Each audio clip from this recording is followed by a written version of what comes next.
நீங்கள் தாட்ஸை அப்சர்வ் பண்ணுங்க. ஆல்வேஸ் நீங்கள் தாட்லேயே இருப்பீங்க. ஸோ அந்த தாட்டை cut பண்ணோன்னாக்கா we have to start observing the present things.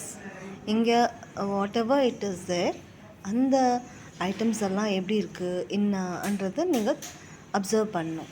So உங்கள் தாட் உங்களுக்கு சேஞ்ச் உங்கள் பழைய ஞாபகமே வருதுன்னு நினச்சிக்கோங்க. ஏதோ ஒன்று நீங்கள் குக்கிங் பண்ணும்போது, நீங்கள் வாஷிங் பண்ணும்போது, நீங்கள் ஆஃபீஸில் இருக்கும்போது ஆல்வேஸ் நீங்கள் ப்ரெசண்ட்டில் இருக்கணும்.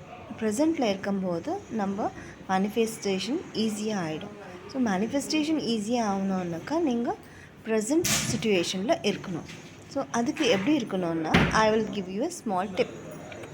எப்படின்னா, நீங்கள் கலர்ஸை அப்சர்வ் பண்ணுங்கள். வீட்டில் ரெட் கலர் எங்கெல்லாம் இருக்கோ ஸ்டார்ட் கவுண்டிங். இங்கே ரெட் இருக்குது, இங்கே ரெட் இருக்குது, இங்கே ரெட் இருக்குது. அந்த மாதிரி ரெட் கவுண்ட் பண்ணுங்கள். ப்ளூ தென் ரெட் ஆகிப்போச்சு, அப்போ ப்ளூ கவுண்ட் பண்ணுங்கள். ப்ளூ ஆகிப்போச்சு, க்ரீன் கவுண்ட் பண்ணுங்கள். அப்போது உங்கள் தாட்டை நீங்கள் ப்ரெசன்ட் சிச்சுவேஷனுக்கு எடுத்துன்னு வரதுக்கு ஈஸியாக இருக்கும். This is very beautiful technique where you can live in the present. இப்போ இந்த மாதிரி கலர்ஸ் ஆகிப்போச்சு. த செகண்ட் தாட் நீங்கள் எப்படி பண்ணலான்னாக்கா, நீங்கள் வாய்ஸ் அப்சர்வ் பண்ணுங்கள். எங்கேருந்து என்ன வாய்ஸ் வருது, எந்த சவுண்ட் வருது, ஆனால் அதுக்கு இம்பார்ட்டன்ஸ் கொடுங்க. தேர்ட் என்னன்னாக்கா, சென்சேஷன். உங்கள் பாடி டச் பண்ணி பாருங்கள்.